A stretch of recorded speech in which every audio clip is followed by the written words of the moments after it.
Hey guys, welcome to one of the final lessons on factoring as we start to wrap up this unit. This is sort of a great way to end it, this thing called factoring completely. And I just want you to think today as we go through that when you hear someone say this needs to be factored completely, means you're going to have to factor more than once.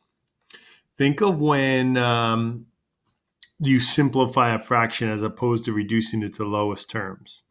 Lowest terms means that you reduce that thing as far as it can go. Well, the same thing with factoring completely. You're going to see that in every one of these ones we do today, there'll be a GCF that can factors out, but that won't be the only thing. You'll be able to factor again. So let's see what we mean by this as we get right into sort of the lesson about it. There'll be a worksheet for you guys to work on tonight. There you get to practice some of these things. But like I said before, it's a factoring problem where you're going to combine more than one type of factoring. You'll always have factoring using the GCF. And then, well, whatever's left after that, it could be factoring a trinomial. In some cases, maybe it's even the difference of two perfect squares. Okay, so let's see what we're talking about. Take a look at the following example. This polynomial here can be factored. Now, we always look for a GCF first. And when I look at this, I realize there is one. The GCF is 2. 2 divides into all of those things. So I'm going to factor out that 2. Now, when I factor out that 2, what I'm left with is x squared plus 7x plus 10. So remember, once you take out the GCF, you divide everything by the GCF, and that's what we have left.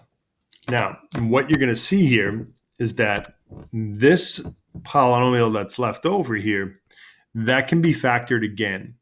That's why we say factoring completely, because we're factoring more than once. So now you go, okay, well, how do we factor x squared plus 7x plus 10? Okay, numbers that multiply to be 10, but combine to be 5. And then I do the smiley. Yep, x and x. Yep, okay, there it is. X plus 5 and x plus 2. So I'm just factoring that trinomial off on the side. For those that maybe I should not have, those that need to see that. Remember, when we factor something like this, just a quick little review. Okay, it's got to start x and x in order to get x squared. And then we need numbers that multiply to be 10 that combine to be 7. Add or subtract to be 7. Well, 1 and 10 or 2 and 5. I think 1 and 10 can't do it. So x plus 2, x plus 5. And there you have it. And you don't forget, one of the things that people do forget, and I want to mention that, a lot of times people forget about this too, as still being a factor. It still has to be listed at the end because it is a factor. It's the first factor you took out. Okay, so keep that in mind. All right, we'll practice a couple together, and then that'll be it for the video for today. In every one of these, it's that same thing. You need to take out the GCF first, then factor what remains. Okay. Well, now my computer is lagging here for a minute. So while it lags and we try to get ourselves caught up here. All right, there we are. Let's go to what we already saw. Take a look at this one. 3x squared plus 15x minus 42. Come up with what you think the GCF is. If you think that it's 3, you're right. So factor that out. Actually, let me use the blue one here.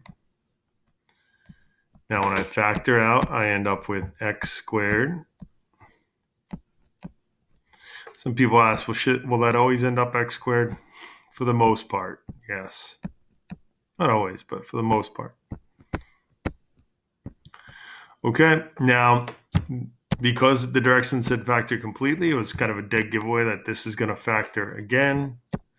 So just a matter of me factoring that. Numbers that combine to be multiply to be 14, but combine to be 7, or combine to be 5. I think that's going to be 7 and 2, as long as the 7 is positive and the 2 is negative. Yep, that'll work. So 3 times x plus 7 times x minus 2. There you go. Factoring completely. All right, clearing this off. Pause it if you need to.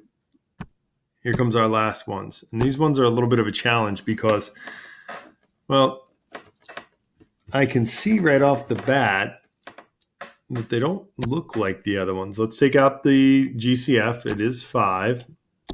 Now x squared minus, that's going to give me 16. Now you'd have to recognize that x squared minus 16 is the difference of two perfect squares. X plus 4, x minus 4. And I've just factored. And then last but not least, this one looks like the GCF is more than just 3. It's actually 3x this time.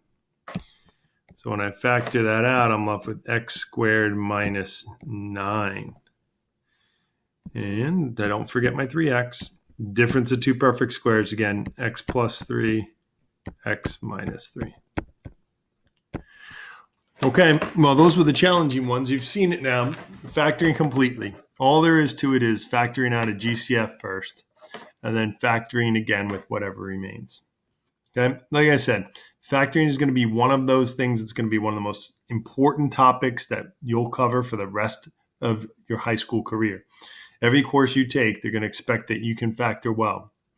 So hopefully these videos helped you with that. Good luck.